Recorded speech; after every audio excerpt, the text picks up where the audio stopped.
Hello and welcome to the West Side Podcast. This is where we'll post some of our audio from our sermons on Sunday, and we're so glad that you're here.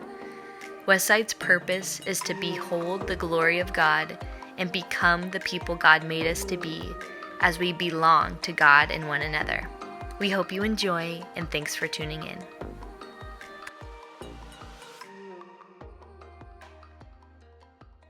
So let's get into it. First and foremost, my frontal lobe is not developed, unlike Gianna. So you're going to have to work with me here. I may not be old enough to have figured out what wisdom is yet, but I'm working on it. Okay? I've read many a book. That's part of my working on it. And so I'm going to read this passage from a particularly pertinent book called The Stranger by Albert Camus. And it's from the climax to get us in the zone for Ecclesiastes, okay? I'll try not to spoil it, but it's been out since 1942, so you've had quite a bit of time to get on it by now if you haven't. Then, I don't know why, but something inside me snapped. I started yelling at the top of my lungs, and I insulted him and told him not to waste his prayers on me. I grabbed him by the collar of his cassock. I was pouring out on him everything that was in my heart, cries of anger and cries of joy. He seemed so certain about everything, didn't he? And yet none of his certainties was worth one hair of a woman's head. He wasn't even sure he was alive because he was living like a dead man. Whereas it looked as if I was the one who'd come up empty-handed. But I was sure about me, about everything, surer than he could ever be, sure of my life and sure of the death I had waiting for me. Yes, that was all I had, but at least I had as much of a hold on it as it had on me. I had been right, I was still right, I was always right. I had lived my life one way, and I could have just as well lived it another. I had done this, and I hadn't done that. I hadn't done this thing, but I had done another. And so, it was as if I had waited all this time for this moment and for the first light of this dawn to be vindicated. Nothing mattered. And I knew why. So did he. Throughout the whole absurd life I'd lived, a dark wind had been rising towards me from somewhere deep in my future, across years that were still to come, and as it passed, this wind leveled whatever was offered to me at the time in years no more real than the ones I was living. What did other people's deaths or a mother's love matter to me? What did his God or the lives of people who chose, or the lives people chose, or the fate they think they elect matter to me when we're all elected by the same fate, me and billions of other privileged people like him who also called themselves my brothers? Couldn't he see that? There you have it. Coming out of Proverbs from last week, we have an orientation for our perspective. A little bit more than that guy, but it's kind of the same. We have identified that trust in God is wisdom. But that does not mean that everything is going to be okay. We can't promise prosperity, which may even be meaningless, but we'll get to that in a second. Think even back to Job a few weeks ago. Trust in God and wisdom didn't remove the hardship, but God carried him through. God is better at being God than we are. But if we're just following God's plan, what's the point? Can we even do anything that has meaning? What does wisdom mean in that context? That's where Ecclesiastes meets us in the discourse. So here's a little bit of background. Ecclesiastes is primarily an individualistic book, which in this circumstance is to our advantage this time. We're on home turf, but don't get too comfortable. We have to remember that this was written for a different people in a different time, and due to that, it will challenge some expectations and norms for us. Even if it feels familiar, it is still meant to be viewed in the collective mindset of the impact that our thoughts can have on our communities. The other structurally troublesome part of this book is it is primarily philosophy. Yay! We are pondering a question, examining the world, summarizing our findings, and asking another question. This means that we're out of the quotable one-liners of Proverbs and into the world of the wise have eyes in their heads while the fools walk in darkness, but I came to realize that the same fate overtakes them both. Now, isn't that edgy? Yeah. No quip is going to summarize how you should think or what you should take away. And I think that we need that a little bit, to sit and think and ponder and philosophize with things that make us uncomfortable. As I was studying this book, that part kept tripping me up. I kept asking myself, okay, but how am I going to help anybody make meaning from this? Maybe that's not really the point. I guess it doesn't take a genius to decide that the book that opens with everything is meaningless isn't going to tell us exactly how to live, but that's where we're going to start, okay? So sit with the uncomfortable on this one and let the ancient book defy your expectations of it. This one, unfortunately, is all about being uncomfortable. Let's go. Now, speaking of uncomfortable, this is my favorite part every time, to be that guy. Your study Bible probably tells you that this book was written by Solomon. Oh no! You know where this is going. That's a view that many of us have held objectively over the years, myself included.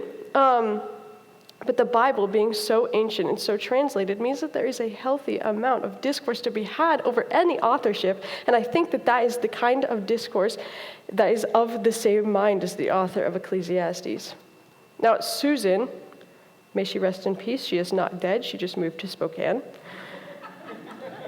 lovingly pointed me towards this train of thought using the Bema podcast, where they observed that the ending of the Hebrew word that is translated as teacher or preacher is feminine in this circumstance, and due to the fact that the commas are not in the original Hebrew text and the particles are sparse, this could be translated as the wisdom collector of the son of David, the king of Jerusalem, which is a role that a woman could have. So, the author of this text could have been a woman. I think that is exceptionally important to point out, because it is so hard to be a girl raised in a Bible-believing church and never see yourself in the text, but it's worse to have never been allowed to have the information that may also help you jump into the conversation. That's for you. It's also important to point out, because if you have this view, it changes how the text needs to be grappled with. It's also a valid view to believe that the author was using a caricature of King Solomon to argue her points. It wasn't necessarily her own personal experience, but the wisdom of what she has seen and been around and wrestled with the history of, and all the conversations that she's had around her and with her that give this text any philosophical movement. And to that point, she's in the same situation that we are. I think that this not being personal experience, but collective communal experience, reasoned out by a single person, is closer to how we think and feel about things than this being written by a king who had 700 wives and was apparently the wisest man alive. So the idea that it was a woman whose discourse on life made it into our Bible reflects also the diversity of perspective and the sources of knowledge that we can have in our faith community. So I want to restate that this isn't a feminist retelling moment that I'm having, but a very valid and biblical perspective to be contended with. It's important to sit with the things that make us uncomfortable about the Bible instead of running away from them. It makes us stronger and also significantly more honest with ourselves and others. So that's our background, okay? With all of that out of the way, we're just going to jump right into it. No sugarcoating it. Meaningless. Meaningless, says the teacher. Utterly smoke, everything is vapor. Smoke and vapor are interchangeable for the 38 mentions of the word meaningless in this book. Vanity is in some translations, but I think that works even less. So we'll stick with everything is a vapor. Because sometimes life is out of your grasp. Right when you think that you've identified it and have it, what happens? Stuff hits the fan. It always does. And you can never really get a good grip. Day in and day out, it feels like life is just drifting away. It's vapor, it's smoke, it's meaningless. The teacher really wants us to know that there is not a thing under the sun that is new. I'm not going to read you the whole section, but you got to believe me, he's really drilling it in there. And if we think that things like learning everything there is to know and doing everything we've ever desired or having everything that we've ever wanted are going to fix us, we're dead wrong. This teacher, this caricature of Solomon, exists to remind us that even the people who have all of that still face the vapor of life. Dude tried everything and still found meaning in nothing. Wise or dumb, you still die though. So what's the point? Work and anxiety and thinking are all meaningless too, so why do anything? He goes on and on about these things in a way that feels too bleak and morbid for a Sunday morning, so take my word for it. Spending a ton of time in this one was really rough. But then, right when it seems way too hopeless, we get this observation that will become a refrain for the rest of the argument. A person can do nothing better than to eat and drink and find satisfaction in their own toil. This, too, I see, is from the hand of God. For without him, who can eat or find enjoyment? To the person who pleases him, God gives wisdom, knowledge, and happiness. But to the sinner, he gives the task of gathering and storing up wealth to hand it over to the one who pleases God. This, too, is meaningless, a chasing after the wind. This is the closest argument we get to a solution. And even at that, it feels like kitschy and like weirdly tacky or sentimental, especially in light of the doomer stuff we had right before it. And maybe that is because it's the piece of wisdom that has been taken from this book and applied generally. When I read it to my dad, he repeated back, "Eat, drink, and be merry, for tomorrow we die," which is a cultural amalgamation and malapropism of this verse and Isaiah, like smashed into this weird little creature. But the teacher does not dwell on this long as we move on to our next observation. So we're going to move on too, I guess. This is really how it feels, I promise. So what if time gives us meaning? We know that time exists and that we exist within time, so maybe that's where our burden lies. There's a time for everything, the teacher says, a time to be born and a time to die, a time to mourn and a time to dance, a time to be silent and a time to speak, a time for war and a time for peace. Will that satisfy our teacher? Kind of. The refrain returns. I know that there is nothing better for people than to be happy and to do good while they live, that each of them may eat and drink and find satisfaction in all their toil. This is the gift of God. I know that everything God does will endure forever. Nothing can be added to it and nothing taken from it. So there it is again, that little refrain. So what? So what?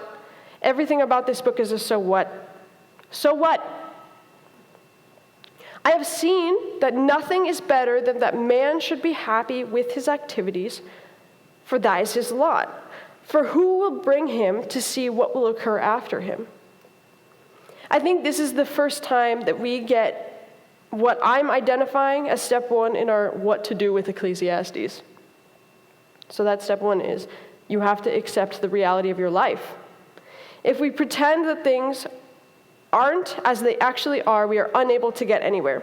If we don't first assess our lot, we can't ever find contentment with it because we've only ever lied about what we're working with. And that is a palatable step for the time being. It's a step, it's not the solution. He really goes like this, okay? So then the teacher turns to see that a few more things are vapor. and that they escape the grasp of our human lives, and he lists them off for us in chapter 4. I hope you like the running list that we have going here. One of them is living because of oppression, so we should probably just die. Another one is getting stuff done out of envy of someone else, which no one has ever done. And yet another, which I think is pretty important, is a life that has no friends to share the workload and the good times with. I really think this part is important because the teacher does not say that people are meaningless, but instead says that working so hard with no one to share the work with is meaningless. People are important in our lives, but the rest of those things, they're meaningless. And then he jumps, and he includes advancing in life, because after you die, surely someone will come along to undo all the hard work you did to advance. That's just really thrown in there. So at this point in reading this, I'm like, what even is meaningful anymore? So what? There will always be oppression, and life will always be hard. Reaching a point of making a difference makes no difference because someone's going to come along and screw it up, and society will be at square one again. How do you not kind of get lost in that? We're going to try to bring it back around to Proverbs and trusting and the wisdom of trusting in God. Starting in chapter 5, the teacher tells us that we are to check our attitudes towards God. I'll call that one step 2. Asceticism, renouncing everything that is pleasurable and physical, and hedonism, avoiding all pain and everything that is difficult, aren't going to save you from the realities of this life. If we believe that God is sovereign, which is the whole point of God being God, and if God is wise and good and just, which is the character of God that we can observe in our lives, then we must acknowledge that God is God over all, and that has to be a comfort to the struggle and injustice of this life. Struggle's always going to be a part of the deal, and surrender to his way is much more realistic than certainty, because no matter how hard you try, everything is smoke. Certainty is meaningless. We cannot and will not get a grasp on anything wholly impactful, so we need to let God be God. And with that, our Hobby Lobby refrain returns here. The best thing you can do with yourself in light of all of this meaninglessness is to love your work and how you spend your time. Eat, drink, and enjoy what God has given you. I'm trying to not take us past the existential point of no return, but man, this book just goes for it, and it kind of wears you down if you're not in the right mindset to ingest the content. In this life, we are so uncertain about so many things, and there's no way to be certain, so we often use avoidance to our advantage. If we ignore it, it goes away, right? To interpret this book is to stare uncertainty in the face and say, what am I supposed to do about you? Sometimes, no matter how hard we try, stuff just doesn't work out. The reality of Ecclesiastes, that Ecclesiastes forces us to look at, is that we all die. Yay! No matter how righteous or unrighteous, smart or stupid, rich or poor, it all turns to smoke. The teacher asks us in chapter 6, verse 12, for who knows what is good for a person in life during the few and meaningless days they pass through like a shadow? Who can tell them what will happen under the sun after they are gone? And yeah, that is tough. But right when we start to feel like, man, is there a point? Should I try anything or do anything at all? A new thought arises here in our argument. Maybe, just maybe, there's wisdom in moderation. Maybe if we remain somewhere in the middle of everything, there's something good about the in-between. So let me get chapter 7, verse 15 through 18. In this meaningless life of mine, I've seen both of these. The righteous perishing in their righteousness, and the wicked living long in their wickedness. Do not be over-righteous, neither be over-wise. Why destroy yourself? Do not be over-wicked, and do not be a fool. Why die before your time? It is good to grasp the one and not let go of the other. Whoever fears God will avoid all extremes. Fear of God and surrender to his will and providence. That is what our posture needs to be. And here comes our refrain. Here it comes, chapter 8, verse 15. So I commend the enjoyment of life because there's nothing better for a person under the sun than to eat and drink and be glad. Then joy will accompany them in their toil all the days of the life God has given them under the sun. The gift of God is the beauty of this life, and to understand that, you have to accept the reality of your situation, check your attitude towards God, and surrender to the will of God and His providence in your life. Now that all has been heard, here's the conclusion of the matter. Fear God and keep His commandments, for this is the duty of all mankind. So what's the fear of God? And what does wisdom do for us? How does the will of God even help us make meaning? As G said last week, wisdom is not perfection. Wisdom is dependence. And I think that dependence on a way better and more complete than our way is necessary, as proved by this whole book and its emphasis on how futile our attempts to live a perfect life are. So, like I just asked, what is this wisdom? What way must we depend on to truly fear God? I hate always saying the exact same things, but what is fear of the Lord if not listening to Jesus when He tells us that the greatest commandment is to love the Lord your God and love your neighbor as yourself? What can we compare that to? No way that there's a story in Luke that can parallel this. I can't believe it. I can fit the New Testament into anything. Luke 10, verse 38 is where we start. As Jesus and His disciples were on their way, He came to a village where a woman named Martha opened her home to Him.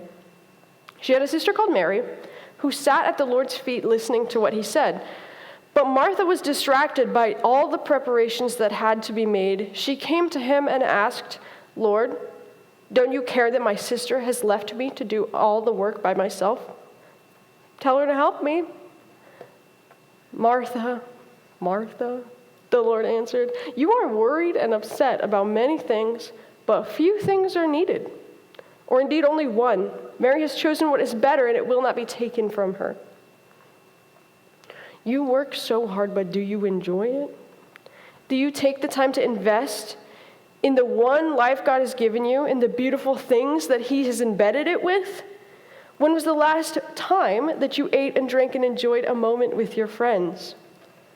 Not only was that something that Jesus regularly did, but here we see Jesus instructing Martha to breathe a little bit and not be anxious, to be with the people who are here now and to enjoy it. You have one life, and it's really short in the grand scheme of things. It could be cut shorter, or you may remain around much longer than you thought that you would, but everyone faces the same end, so what does the good life look like? Before I conclude, take Ecclesiastes home. Read it, sit on it. As a sunshine girl myself, I would recommend waiting until that comes back and sitting outside so you don't miss the forest for the trees. But maybe you like the rain. Then you can read it in the rain, I guess. Whatever. Read it, think about it, feel uncomfortable. It's good for us to ponder a little death every once in a while, and I think that keeps you human. Participating in the discipline of considering life and thinking about the meaning of it is good. Don't let my little sermon be the last time you think about it outside of a tragedy occurring, because there's so much that won't fit into that time and our time right now, and there's so much of it, so much more of it even, that is so personal. But all that said, what I want to tell you to get you started is that you have to accept the reality of your life. Don't spend too much of your life trying to be something that you're not. It's not going to work out for you. We can only work with what we have, not what we don't. What is happening right in front of you?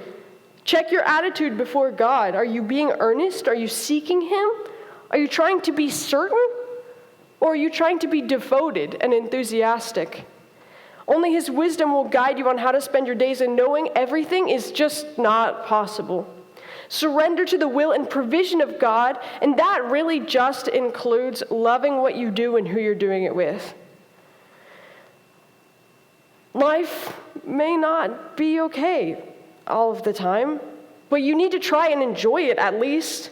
Be an active participant in it. Work hard to be around. Eat and drink and participate in community with others and with your God. Thanks so much for tuning in, and we hope the sermon inspired you in one way or another. If you'd like to stay connected with us, feel free to hit the Contact Us button on our website. Let us know who you are and send us any questions or prayer requests you may have. Or visit us in person at Prairie Mountain School in Eugene, Oregon at 10 a.m. on Sundays. Follow us on Facebook or Instagram to stay updated on all things Westside. We'll see you next time.